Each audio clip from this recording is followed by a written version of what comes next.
Jaime Sepúlveda is the visiting professor at ISGlobal in a sabbatical year, and he is the Haile T. Davis Distinguished Professor of Global Health and Executive Director at UCSF Institute for Global Health.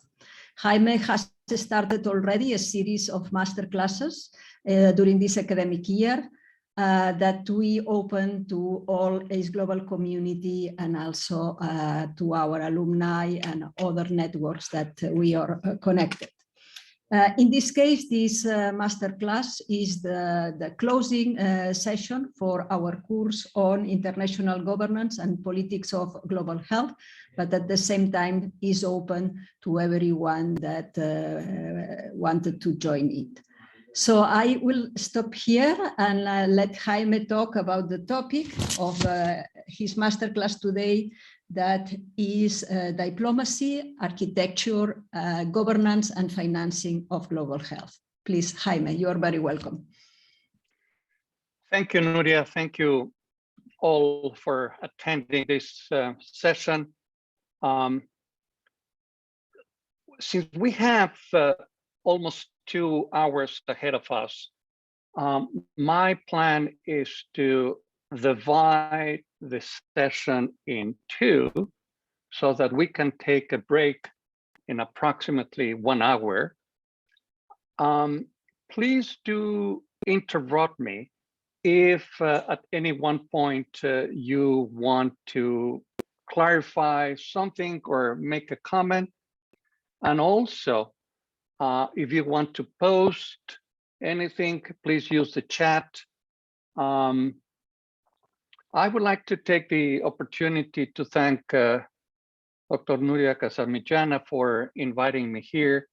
I have 2 assistant researchers, Giovanni Montaggini and Nuria Leal, who helped me in putting together this slide deck. So my appreciation for them as well. So let me get started. I will show a slide deck here.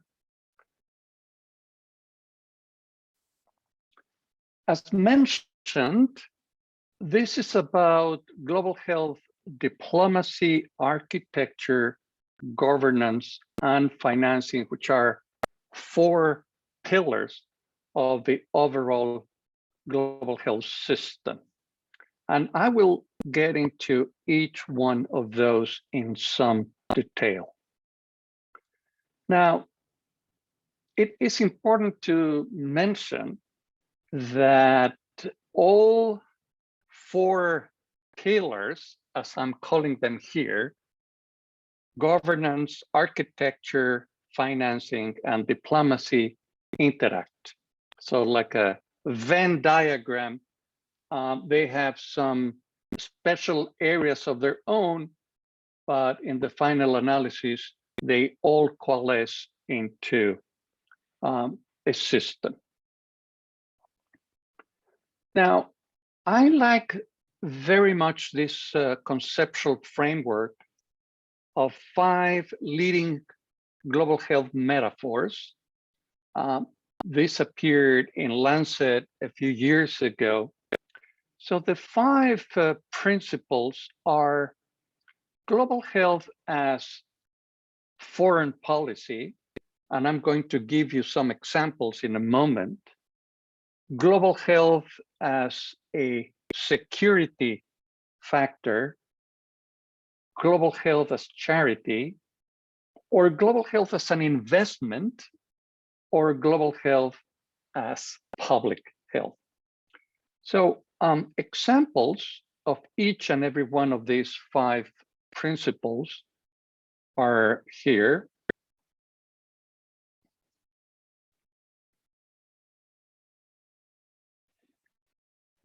So as foreign policy, the goals are focused on reputation, in helping others because of particular diplomatic interest or trade or an alliance.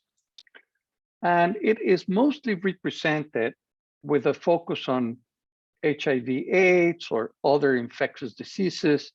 And this is what the US uses as a diplomatic tool by USAID or in PEPFAR, as we will see in a moment.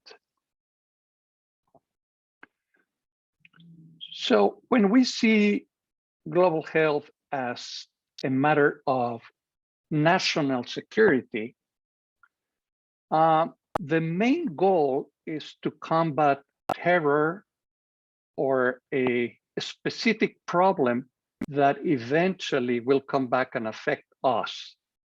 I'm talking rich countries' attitude, for instance, in multi-drug resistance. And this is something that the US Center for Disease Control takes very seriously, and looking at multi-drug resistance, HIV/AIDS, SARS, influenza. There are other aspects like global health as charity. And here the goal is to fight poverty with priorities in malnutrition and certainly some neglected tropical diseases and other infectious diseases. And that is the approach religious organizations or private foundations like to take.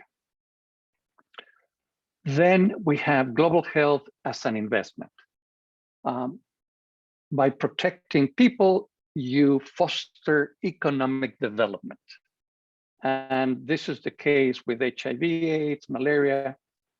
By preventing disease, you make people more productive and therefore helps as an investment in development.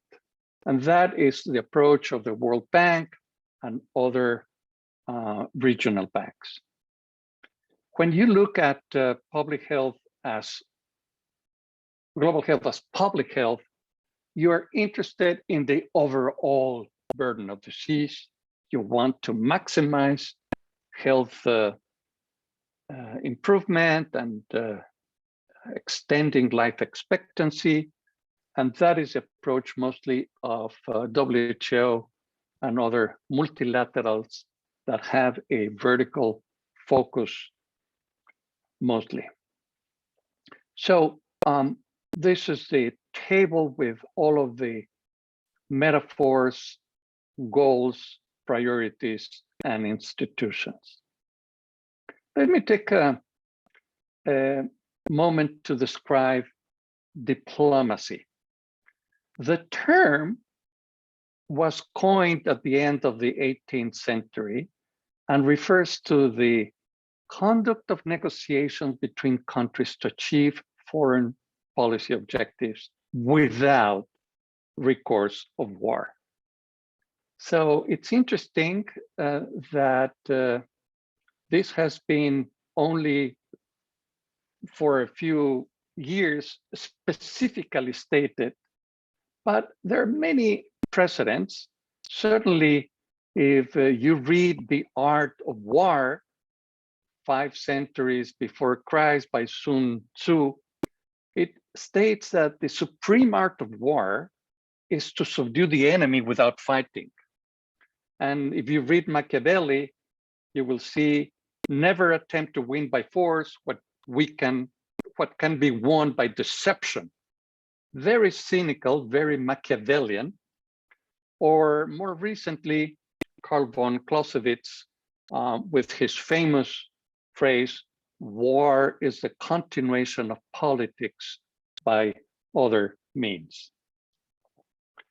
Now, let me get into a little bit of history, which I like very much, to describe when global health diplomacy started officially. Fact is that there were 2 huge cholera pandemics that affected Europe in the 19th century, one in 1821, another one in 1851. which really led to very high mortality.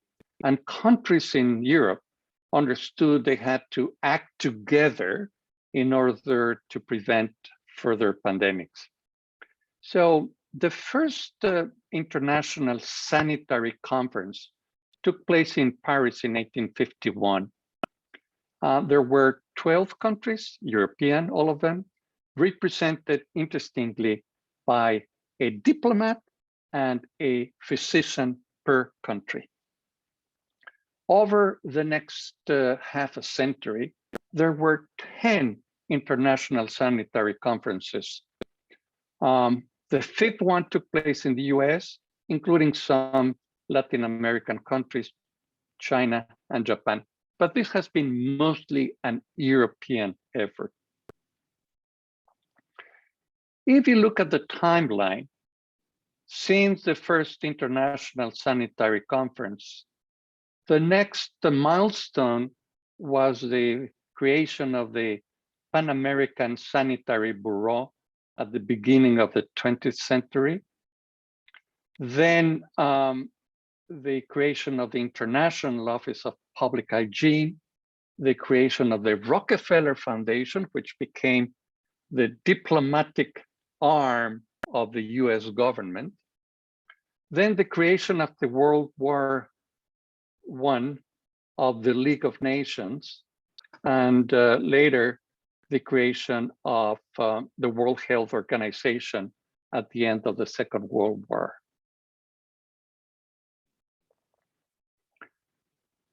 Let's take a look at the architecture. So a definition by Kickbush is the relationship between the many different actors engaged in global health and the processes through which they work together. So this is a working definition that I find useful. Now, again, looking at timeline, sorry, this should be an 8. WHO created in 1948. Then the next big milestone was the creation of a United Nations agency specifically devoted to one disease, UNAIDS. So this was the first time in history that the pandemic of HIV/AIDS led to a concerted global effort by creating a UN agency. In the year 2000, the Global Alliance for Vaccine and Immunization was created by the Bill and Melinda Gates Foundation with the support of Norway. They put together $750 million each. It was based in Geneva, led by a 3-team, very small secretariat, and had a great influence, and still, in my view, is the best led multilateral devoted to health. Soon thereafter, the Global Fund to Fight AIDS, TB, and Malaria was created. Sir Richard Feacham, which is part of my faculty at UCSF, was the founding director of the Global Fund. Soon thereafter, President George W. Bush created PEPFAR, and we will devote a lot of time to speak about this initiative. Other similar efforts, the Malaria Initiative, then UN Unit 8, I'll describe that in more detail later. A big milestone in 2010, the creation of ISGlobal, and then 2 specific organizations devoted to the development of vaccines to prevent pandemics, and in 2020 specifically for COVID-19. So this slide shows just the myriad of actors in global health, some public, some private, some religious. So you have every possible kind of initiatives. Unfortunately, as we will see later, not sufficiently well coordinated, and many of them having a very vertical focus on a specific disease or condition. So this map shows you global health actors by type. There's a color code at the bottom. Essentially, what I want to say here is that in terms of influence, there are some big gorillas WHO put at the center as part of the UN system, and you have other UN agencies as well in this color. Then you also have public-private partnerships, and you have many examples of those. You have civil society and NGOs in gray, plenty of those all over the place. A few academic institutions, philanthropic organizations. So you can create a typology of actors by their affiliation. You can also do that typology by location. Where are those agencies based geographically? And you will see that most of them are based in Geneva for many historical reasons, including the fact that WHO is there. But if you look at NGOs, you will see that most of them are located in the US. Not that many in Europe. And that's something interesting to discuss perhaps later. So far, so good. Again, interrupt me if you have a question. I cannot see hands from here, but there is in the chat a question from Oriana. Is this graph map of actors available at some article or open access source? The answer is yes, and I apologize for not putting the source here. This is a Chatham House publication. I will send you the link later. Okay, so doing a snapshot of some of the main actors. Let me go historically. WHO created again in 1948. The funding comes from member states. Unfortunately, that has become a smaller and smaller part of the WHO budget. The most important contributor to WHO is the US, and the second largest contributor to WHO is the Bill and Melinda Gates Foundation, which frankly, I find a little shameful that it is a private family charity that is the second largest contributor to a multilateral.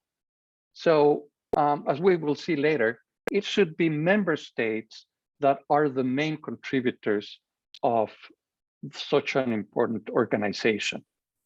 So the budget is 3.4 billion, and it has 1 billion in earmarked money for some specific preferences of donors imposing their views or their preferences into WHO.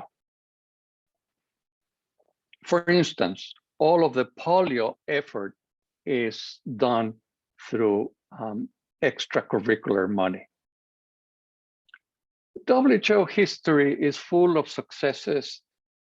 The most important one, the eradication of smallpox, but it has played a major role also in other pandemics, HIV, AIDS, Ebola, Zika, and now in COVID. Of course, we need to strengthen WHO. We need to put some teeth and more resources into WHO. In terms of governance, it is the World Health Assembly that meets once a year in May that is the largest authority. So it's a decision-making body. There are 194 member states. For day-to-day management, the governance is led by an executive board, 34 members representing different geographical areas. There's a chair. I was once a member of the executive board representing Mexico a long time ago. World Bank created after just at the end of World War II at Bretton Woods. The International Monetary Fund and the World Bank were created in that conference in New England. So the World Bank is a development agency. More recently, it has had an interest in health, delved from the 1993 World Bank report, Investing in Health, which was very influential. So the World Bank provides loans for health. So it's loans to countries to invest in health. There is also a small budget as grants directly to poor countries, but that is not the main focus of the World Bank. Gavi again is a very successful agency created in 2000. It followed the initiative by Jim Grant of UNICEF, who created the Children's Vaccine Initiative. If you look at funding, funding comes from governments and the private industry and private foundations. It has a board where the Gates Foundation is very influential, 27 members, including donors from countries, research agencies, private sector, vaccine from North and South. Civil society has 1 seat, and then 5 implementing countries to make equivalence to the 5 donor countries. I was vice chair of the board representing the Gates Foundation for a number of years, and I can assess that it is very, very well run nowadays. The impact has been enormous. These are just some indicators how many children are routinely immunized, lives saved, economic benefits, and sustainability. And we can talk more about Gavi, a place I know very well. Gates Foundation. The Gates Foundation, again, was founded in the year 2000. You can see that 2000 was really a critical year in global health.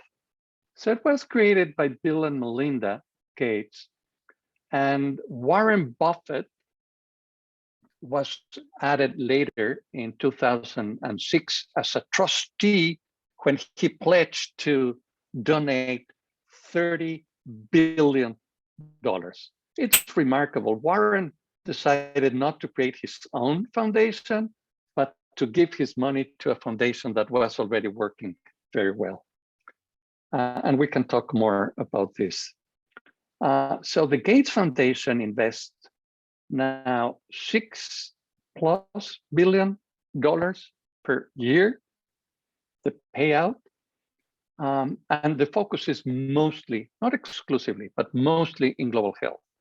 They also have a US education program and other smaller programs. I worked at the Gates Foundation as part of the leadership team for almost 5 years. And I love the foundation, but I do admit it does have some flaws. And more recently, it has had a lot of uncertainty given the divorce of Bill and Melinda. The main criticism of the foundation is the fact that it does not have accountability. It's a family foundation. The co-chairs decide everything. Given that criticism, given the divorce, a transition is now taking place as we speak. Last month, an external board was created. So the governance is as follows. There are the two co-chairs, Bill and Melinda. That is still the case, and they have pledged to continue as co-chairs for 2 years, even though they are divorced. In 2 years, they will reassess whether they want to continue as co-chairs or if they part ways. We'll see. Since the beginning, there has been a chief executive officer, very successfully started with Patty Stone-Cipher. That's when I came to the foundation. Then Jeffrey Braggs, then Sue Desmond-Hellman, and nowadays Mark Sussman is the CEO. Mark and I were colleagues as part of the leadership team back in 2007. We arrived at the foundation at the same time. So the main areas, as I said, are global health, US education, and development. There are other areas, but they are smaller. Now, the novelty is that there is now a board, an external board of prominent people, 3 people, one from Zimbabwe, one from the UK, and one from the US, are the first members of the board. The idea is that it will get expanded later. I think that's a good development, and it will provide more accountability of the foundation. Global Fund, created in 2002, payout $4 billion,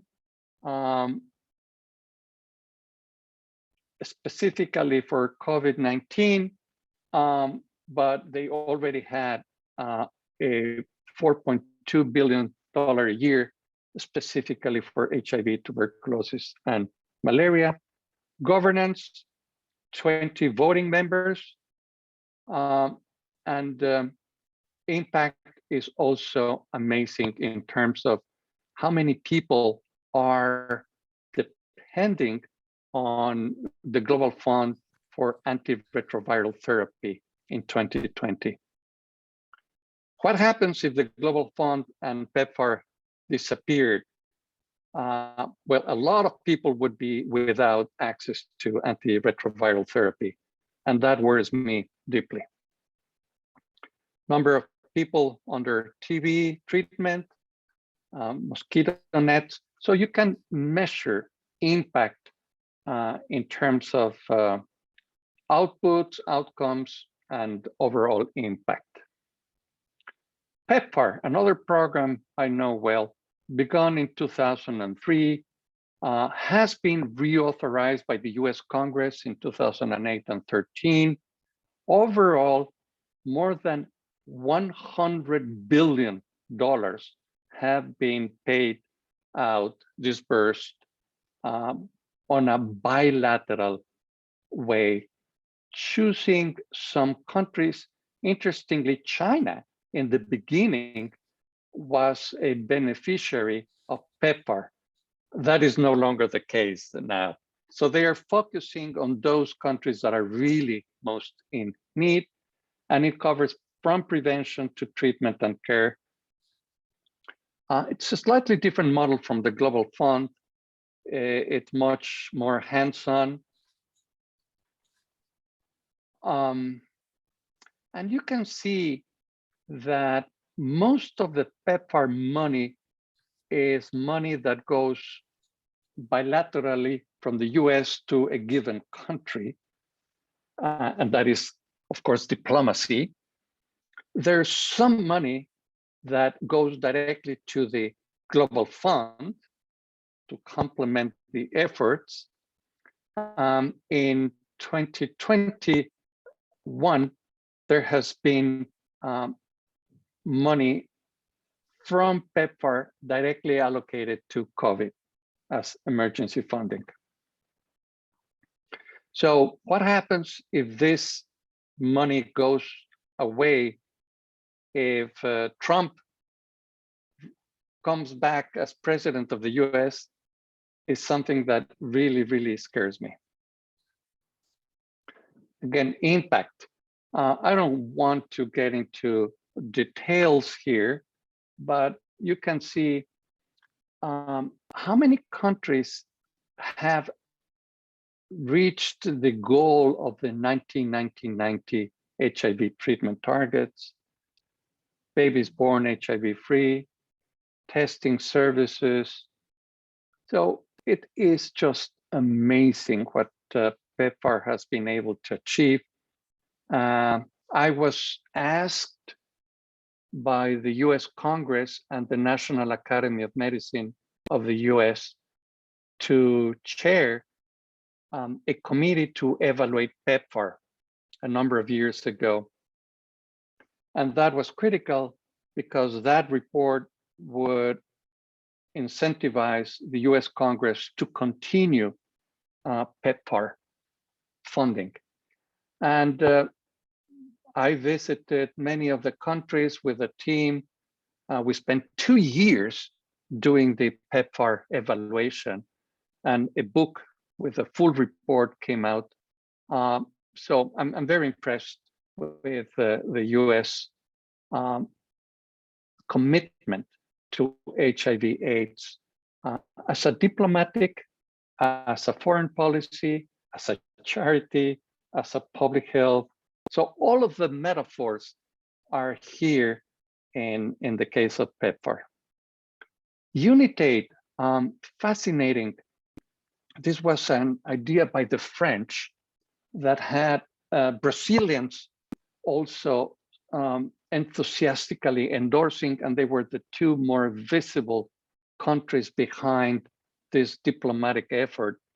So the idea was that by creating a surtax on airline tickets in a number of countries, they could raise the funds to help in the purchasing of drugs in poor countries. Focused on, again, HIV, tuberculosis, malaria, also in hepatitis C, and now increasingly in diagnostics. For instance, 85% of the pediatric antiretrovirals in 94 countries are financed through Unitate.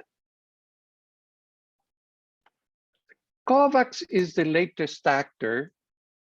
It has been criticized for having promised too much, for not really delivering. And the idea was fantastic. The idea was that this mechanism created with CEPI, Gavi, World Health Organization, and UNICEF as a purchasing agency, they would be able to deliver vaccines to low-income countries and some middle-income countries. Fact is, because of vaccine nationalism, many rich countries decided to keep vaccines to themselves, and the promises to COVAX were not met. And that led to a lot of frustration in some countries. But finally, this is news from a couple of weeks ago, COVAX delivered its first 1 billionth dose of vaccine. So it's starting to flow. vaccines to countries. In this case, Rwanda was the beneficiary. But of course, with 8 billion people on the planet, COVAX needs to move much faster. I don't think it's the fault of COVAX. I think it's the fault of rich nations and the hoarding of vaccines and drugs. The WHO Independent Panel for Pandemic Preparedness and Response that was created September 2020, led by 2 fantastic women, Helen Clark and Ellen Johnson, came up with a report and a set of recommendations. The main one as an aspiration is make it the last pandemic. So they have this set of 8 main recommendations, which is not only more money for health, but more health for the money, which is an interesting concept. And making this a political priority, strengthening WHO, creating a much better surveillance system. So they have a set of recommendations that I find very useful. Let me stop here for a moment. I am opening the chat. I don't see any more questions at the moment. We have a raised hand from Sonia Tomas. All right, Sonia. Hello. Hi. I was wondering, I would like to have your opinion, Jaime, and thank you for this masterclass. It's really been, we all have heard about these institutions, but not so much in depth. So in malaria, there is a kind of a trend and a move of decolonizing malaria, right? So giving more empowerment to African countries, to African researchers. And I wonder, I don't know if it's just in this disease, which I don't think so, but I wonder how this throughout the years, in the coming years, this might change the landscape of how governing boards and how the alliances will be created, if that's going to have an impact or not. Let me see if I understood your question, Sonia. Are you concerned that malaria and other alliances around malaria might be affected by the current pandemic? What I'm trying to say is, so there's this move on decolonizing malaria, which means giving more voice to the African partners, to the African researchers, maybe, having more domestic funds. So I wonder whether there's going to be another way of forming this alliance, more innovative, more African partners getting into it, more decision making, from all these countries instead of, vertical and all these things that you were talking about. And if we're going to see a change, I'm not saying they're going to disappear. Of course, they've been so useful and everything, but I don't know whether there's going to be another way of thinking and of operating as well by those alliances. Yes, now I get it. Sorry. You're okay. Absolutely right, Sonia. I think this decolonizing global health movement is very powerful. And I think it is very much needed in many ways. I can see already that funding is increasingly going directly to lower income institutions and not so much to American universities or European universities, which I think it's great. I also think it needs to be done in a way that is a win-win. What is the absorptive capacity and how rapidly institutions in Africa, Asia, Latin America can implement successful research and implementation programs. I think it's a wonderful topic for discussion. Increasingly, PEPFAR has been very aggressive in saying 80% of the money must go to the recipient institution. And some people in American universities, to be honest, are a little worried that they are being left out of the equation in terms of funding. But I think the right approach is to find a co-equal partnership where there is a win-win. I also think that finding regional centers of excellence is critically important. It's hard to think that we will be able to create in 194 countries centers of excellence in research and teaching. But at the very least, we should aim to create a number of regional centers of excellence that will have the best minds and the capacity to absorb external funding.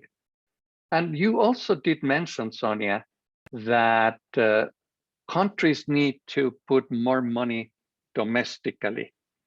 And that's an interesting model that Gavi had. Gavi is giving vaccines to countries for a number of years. I think there's a maximum of 10 years. And then countries need to graduate, meaning they need to start purchasing their vaccines. They're given advance notice many years ahead of time, and they graduate and they have to start purchasing. The good news is that they can still purchase vaccine at the same price that UNICEF is providing to Gavi, which is a huge discount by the large purchasing capacity. But I would like to see domestic spending in health and also more domestic investment in scientific institutions in their countries to create some kind of a pari passu with external donors. So very well taken your point, Sonia, and thank you for raising that. I see Annie wants to intervene now. Hello, can you hear me? Yeah, I had two questions actually. One was how is you said there was a new addition to the Melinda and Gates Foundation, that there will be a board. I was interested in how the board has been chosen. Is it based on the difference of expertise or where they're coming from, or how are they selected? I'll answer that, Annie. Based on the report that the Gates Foundation issued, the annual report, that came out just 2 weeks, maybe 3 weeks ago. It's the annual letter. It's public, so you can search it in the internet. They do not specify the how, the process of choosing these three. They do specify the credentials of the three. One is a Zimbabwean businessman, I think radicated in the UK. He seems to be a very, very successful businessman from Zimbabwe. The second one is a really amazing woman who's the dean or director, I'm not sure what's the name, of the London School of Economics, who has an impressive, remarkable career. So she's a very, very impressive woman. And the third is an American that also has impressive credentials. My hope, Annie, is that they will increase the board to include different expertise and also, frankly, a wider geographical representation, having an Asian and having a Latin American woman would be my ideal in the composition of the board. How much influence in the selection of priorities, strategies, funding, it's not clear yet, but the overall idea is to give more accountability and transparency to the process of funding. Okay, thank you very much. I had another question. Since there are a lot of philanthropic organizations, but what I've learned is that I'm a master's student as well, as I learned that they put a lot of often earmarks on the donations. And what I am thinking, I'm like, for me, it's questionable. If you have a philanthropic view, why put earmarks on it? Because if they are not trusting the WHO to do well, because I do think that sometimes earmarks can actually make things harder instead of like defeating the purpose of it. What is your opinion about that?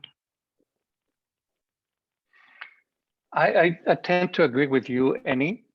I think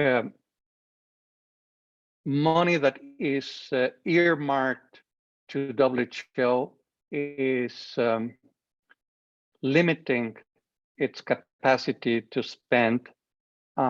It somehow, you're right, it's a reflection of a level of distrust, but also it's a reflection of my preference.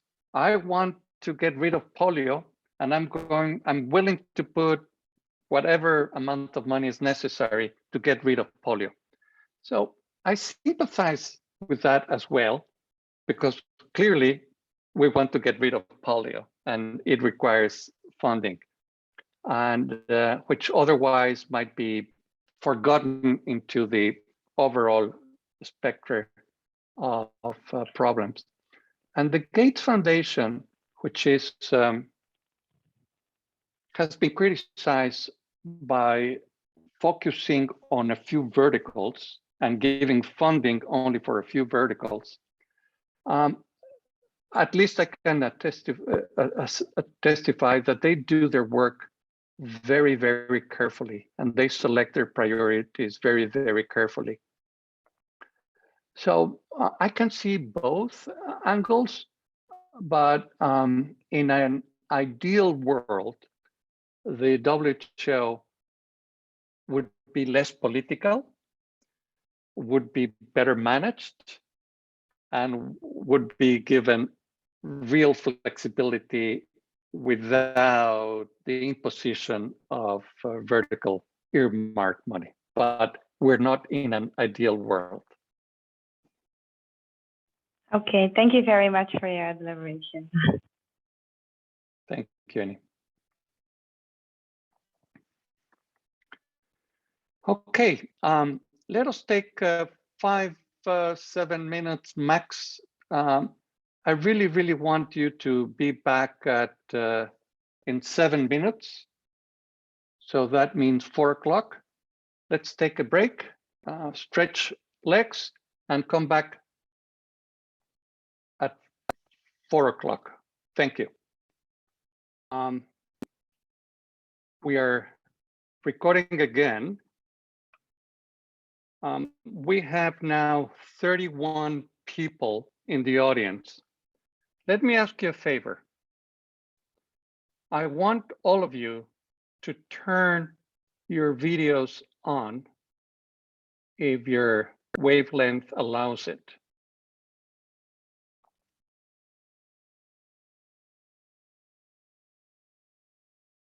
And let me tell you why I'm asking this. It is hard for an instructor to talk to a screen which has 90% of the screen a slide that is being projected and not being able to see any of the faces of the audience. And that's the one thing I really hate about Zoom and confinement, the fact that you don't have the feedback of the body language. All I see in the best of cases is a photo. In most cases, only a name. And that prevents the kind of interaction that I would love to have. And I would also want to ask you not to be silent and make this more interactive. It will be more fun for you and certainly more fun for me. I did spend many hours preparing this slide deck for you, and I would like to make the most out of it by making sure that I'm actually interacting with real people, not with the anonymity of a screen that has only a photo, or not even a photo, but only a name. So I see many people that have not even turned their video yet, and maybe they went for a walk, maybe they just left the Zoom open. So please, let us make this a little more interactive, if you will. I'm going to share my screen again and go for the second part of the lecture. If you want now, it's okay to stop the video because I'm going to see my screen mostly anyway, but please send a chat, intervene, interrupt me at any moment. So let me now go to governance. This very busy slide is on purpose. And this is to show where the WHO sits within the larger UN system. So the UN system is really complex. And WHO is one of the many specialized agencies.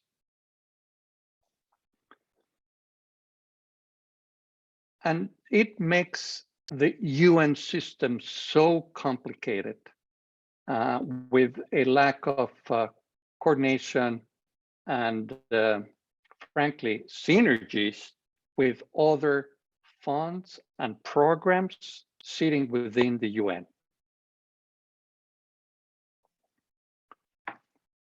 Let me go back to history again. One of my public health heroes, global health heroes in this case, is Halfdan Mahler. He passed away some years ago.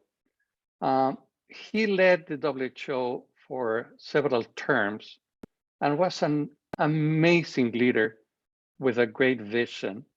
He led this meeting of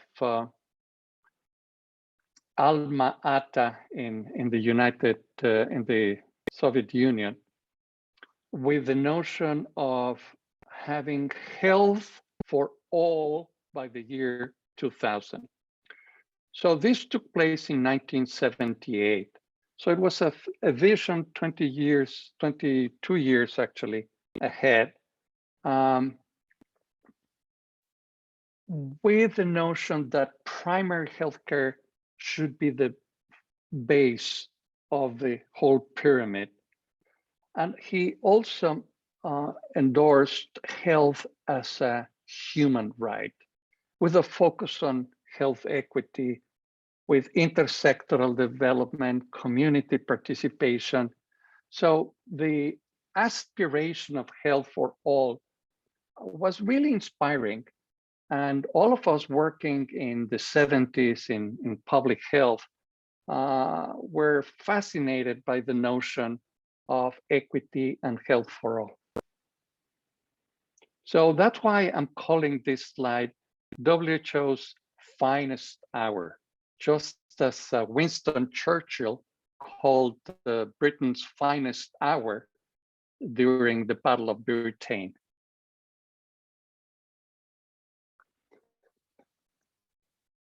WHO is regulated by the international health regulations.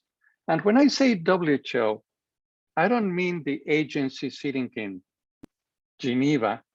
That's a secretariat. WHO really is the 194 member states. And every member state is obliged by the international health regulations. So that is the legal framework to collectively defend against pandemics. And states are required to notify WHO immediately of a health event that may spread internationally. Unfortunately, we have the sad experience of China not notifying WHO of SARS. And that was a tremendous lesson. Fortunately, with the appearance of SARS-CoV-2, China was more rapid in notifying the world about the new coronavirus. It was not immediate. So China reported this new coronavirus on December 31st, 2019. But in fact, we know it had been circulating in China months before. How longer? We won't know, probably ever, but at least October, November 2019, it was already circulating in Wuhan and other places. So the last revision of international health regulations took place in 2005. That was the third edition. It has had some amendments, but probably it's time to rethink about the IHR. Now, let me spend more time on financing now. Again, I'm not seeing anything in the chat. So funding, in terms of source, we have said already there are bilateral, multilateral, official development assistance, and we'll talk about all of this in a moment. There are also NGOs, and it's interesting to know that most of the US money comes from NGOs. Another modality is public-private partnerships, PPPs, where there is a match of public, private, and civil monies with specific social goals. And then you have the private foundations, the family foundations. Now, if we want to look at the possible motivations, this is kind of a similar table to the 5 global health metaphors. So there are sources, goals or motivations, and some examples. So in bilateral, multilateral, there's a political or economic interest, trade, and these are some of the examples here of the main bilateral donors. Then you have NGOs, from Red Cross to MSF, Oxfam, and others, Caritas as a religious organization. And then you have PPPs, including the Global Fund, Gavi, and others. And private foundations like Rockefeller, Ford, Gates, and others. So we have, on the one hand, sources of funding. Then we have channels of funding. And then you have recipient countries or organizations. So sources can be governments, NGOs, public-private partnerships, foundations, and sometimes they are their own channel of distribution. Let me make a distinction here. What is development assistance for health, DAH? So that reflects financial, but also non-financial resources. It can be experts being sent or supplies that are disbursed through agencies to maintain or improve health. And the focus obviously is low and middle income countries. So that is DAH,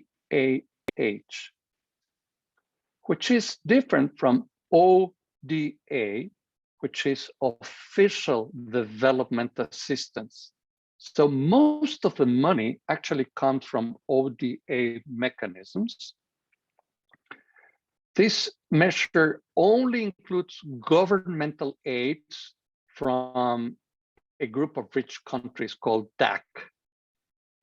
Within the OECD, there's a group of countries called themselves Development Assistance Committee, which not only gives money to health, it is money for development in general. Can be education, can be agriculture, and it includes all of the areas of assistance except military.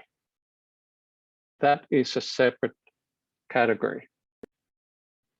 The goal pledged by rich countries is that they would devote 0.7% of their gross national income to official development assistance, ODA.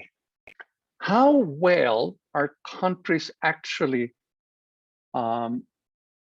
delivering on that promise? Well, let's see first who are the main beneficiaries at the moment. And this is 2019. This changes slightly from year to year. India used to be the main recipient. Now it is number 10. The main recipient now is Syria with 10 billion. Ethiopia with 5. Bangladesh, you have the list here of the 10 main recipients of ODA. Remember, this is not only health, but does include health. So in terms of gross national income in the year 2020, what countries were delivering on their promise of the 0.7% of GNI? Well, you see that members of the OECD, DAC countries, only a few really meet. And the UK has been consistent in providing 0.7. There are some countries, Nordic countries, that decided to go beyond their commitment and are giving more in proportion of the GNI to official development assistance. Now, if you look at the absolute number of dollars going out, the US is still the main absolute donor, followed by Germany, the European Union, the UK, Japan, and France in absolute numbers. But Sweden, relative to its GNI, is the most generous one. So I hope this distinction is understood because I find it important. And I wished we saw more of the rich countries really delivering on the promise of the 0.7%. Now, there's another source of funding in health, which has nothing to do with ODA or DAH, which is the domestic health spending. So we have government health spending, we have out of your own pocket spending, and you have in some countries prepaid private health spending. So examples of government health spending, you have Europe. Many countries, rich countries, have the government as the main source of domestic health spending. Some middle-income countries as well.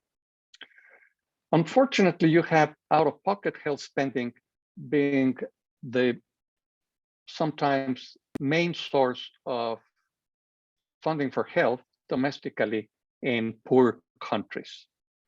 And then you have some exceptions like the US, Switzerland, that rely more and more on prepaid private spending. So if you look at global spending by source, you will see that overall, the main source is domestic by government, but out-of-pocket is also important, and there's some private monies as well.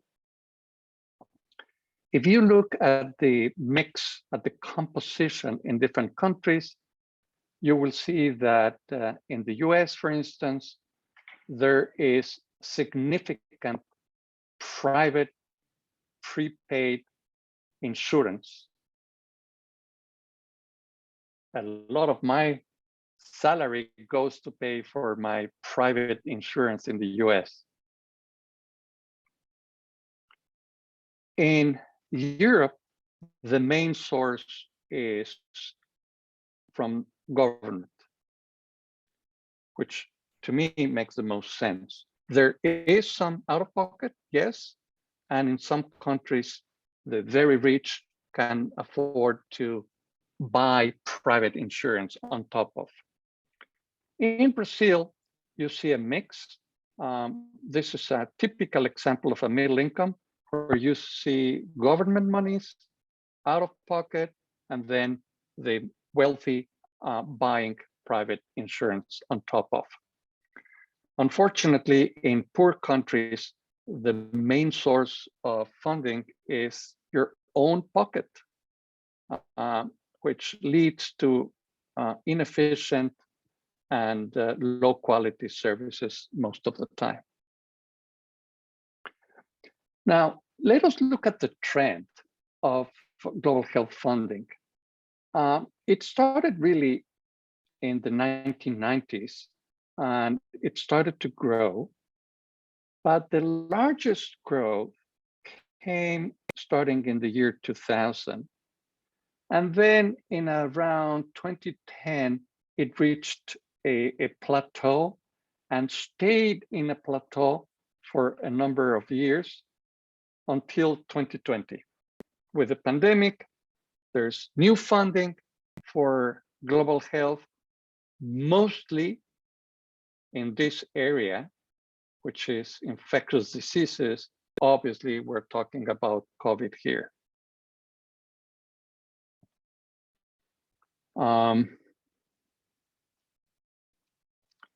In the past, HIV/AIDS was the main focus area. We had malaria with some and tuberculosis, all three. But then you had increasingly in the year 2000, maternal newborn and child health getting a larger proportion, and I think that was the right call, including reproductive health. We have health system strengthening finally getting more attention. So less focused vertical programs and more into health strengthening. But you see infectious diseases still getting the largest share of the funding with COVID-19 in 2021. So given the pandemic, what we see is that the almost $14 billion allocated to COVID, 10% was money that was reallocated from other areas, but 90% was new money, which I think is overall good.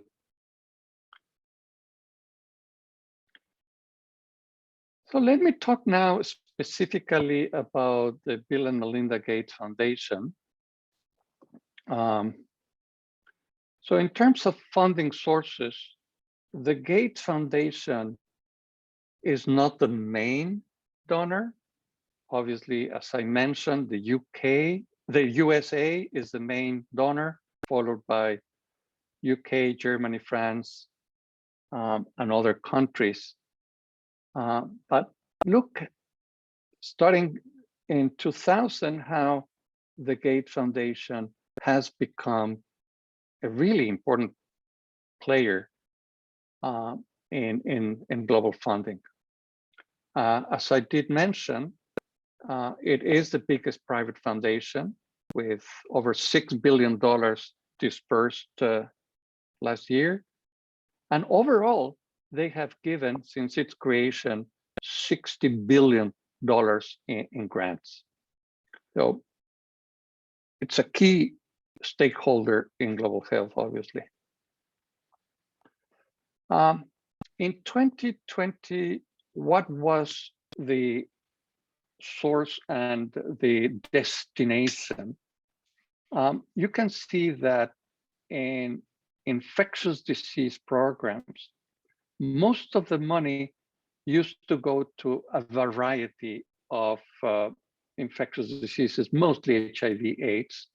But then starting in 28, there was some money going from health system strengthening, and then with the appearance of Ebola, money going to that as well, some money going to Zika.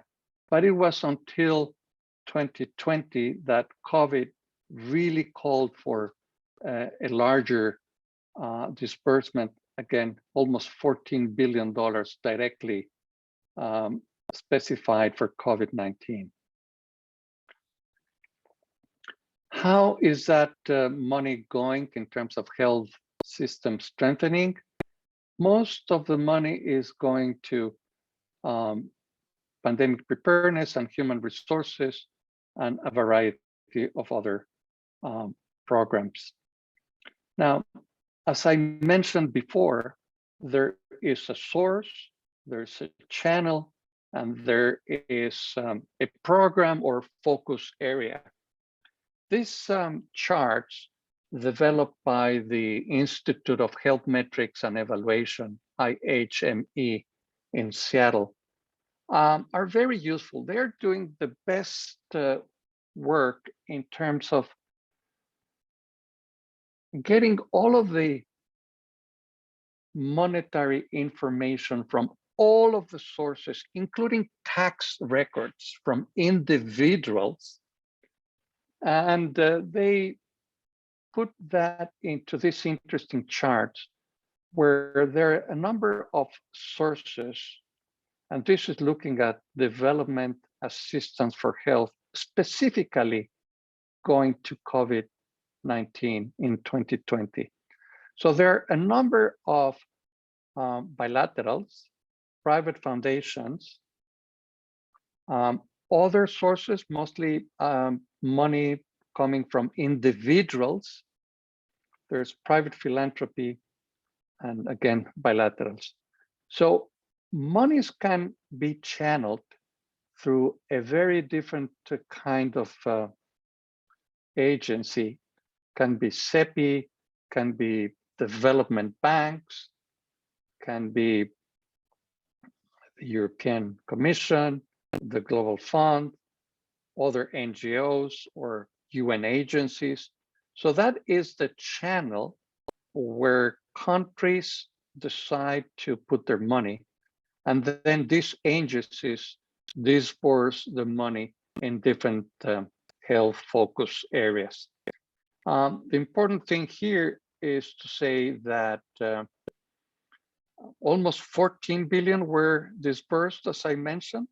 Japan was the main donor specifically for COVID with 2.3 billion, then Germany, and then the USA. Who benefited the most? Here we don't have countries, we have areas. Supply chain and logistics were the main beneficiaries of COVID money. One lament is that the matching of funding and needs is not always done right.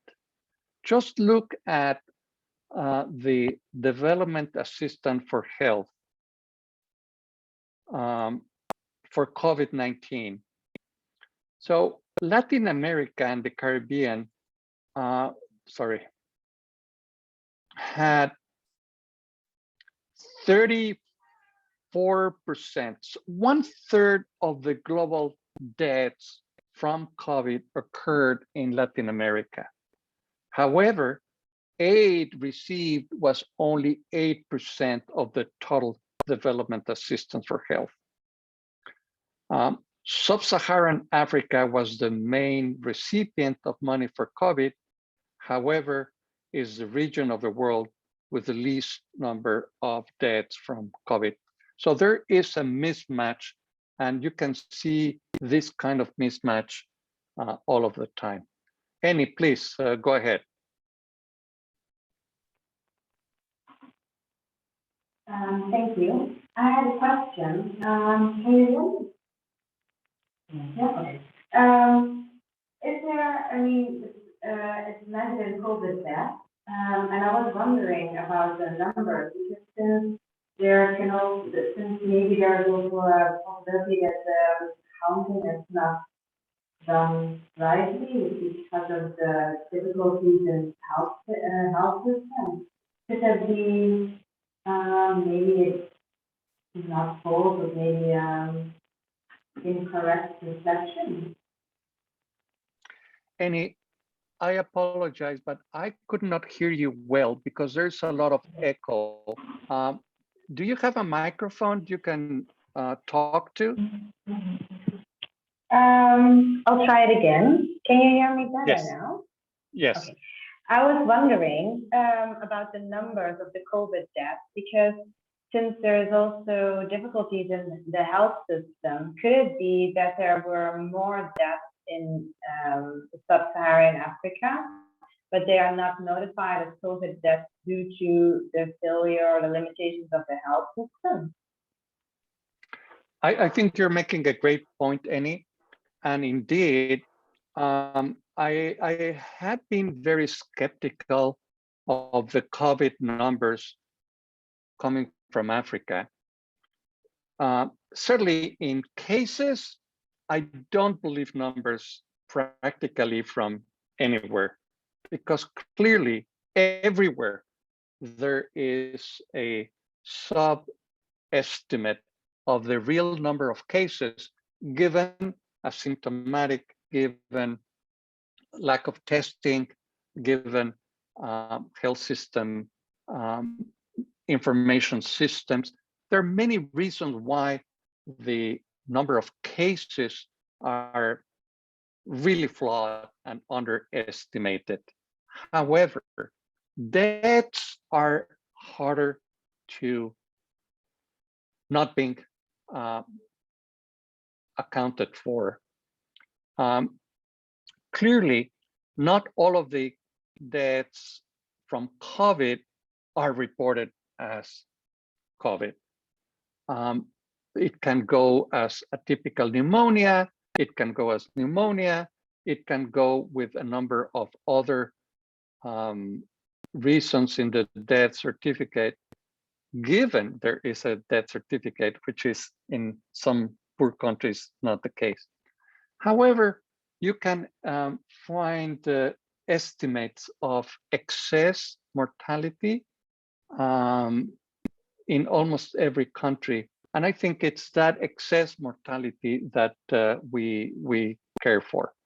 But you're right. In here, I think these are officially reported COVID dates in Africa that clearly are an underestimate. Now, I can make the same argument for Latin America. Different studies in Brazil and Mexico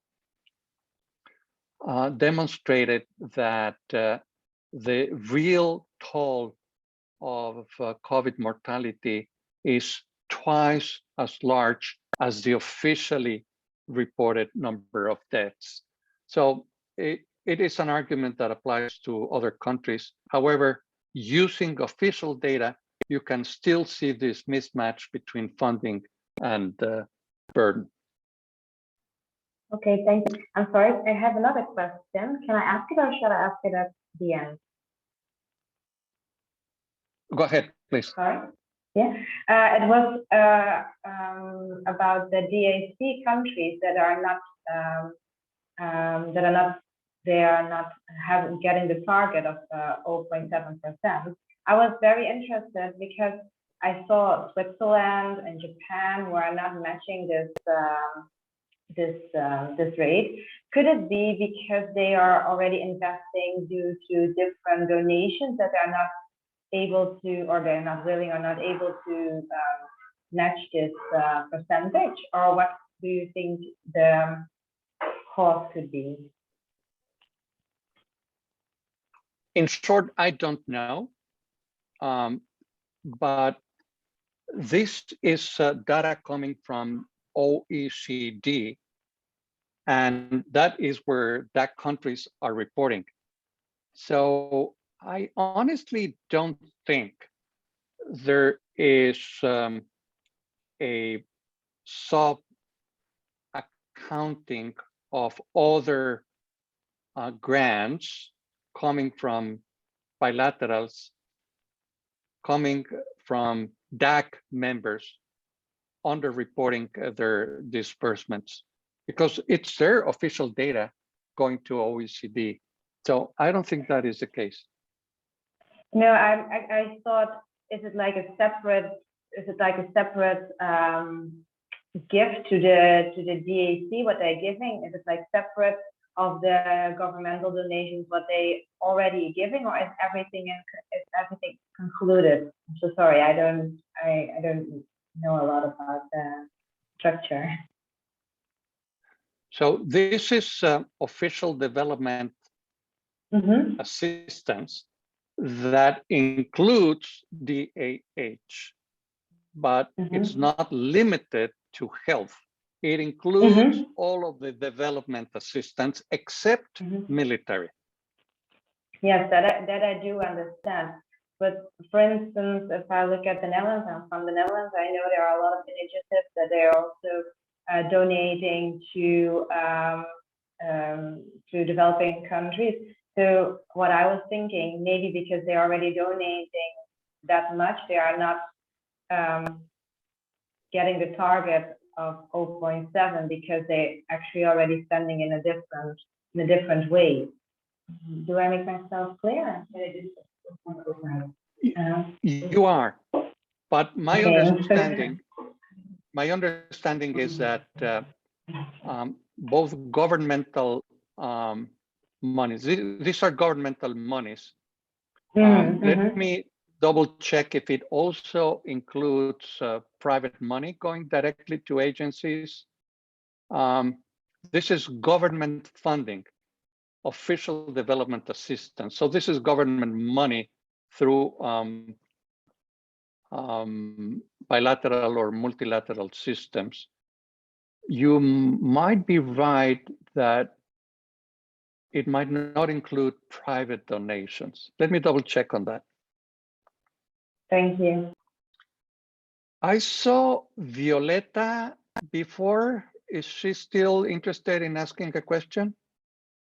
Yes, well, I was trying to follow the same issue that Annie said about the excess in mortality in Africa. And as far as I know, from NGOs as Medicine Sans Frontières that are working in the area, they are not reporting excessive mortality related to respiratory diseases.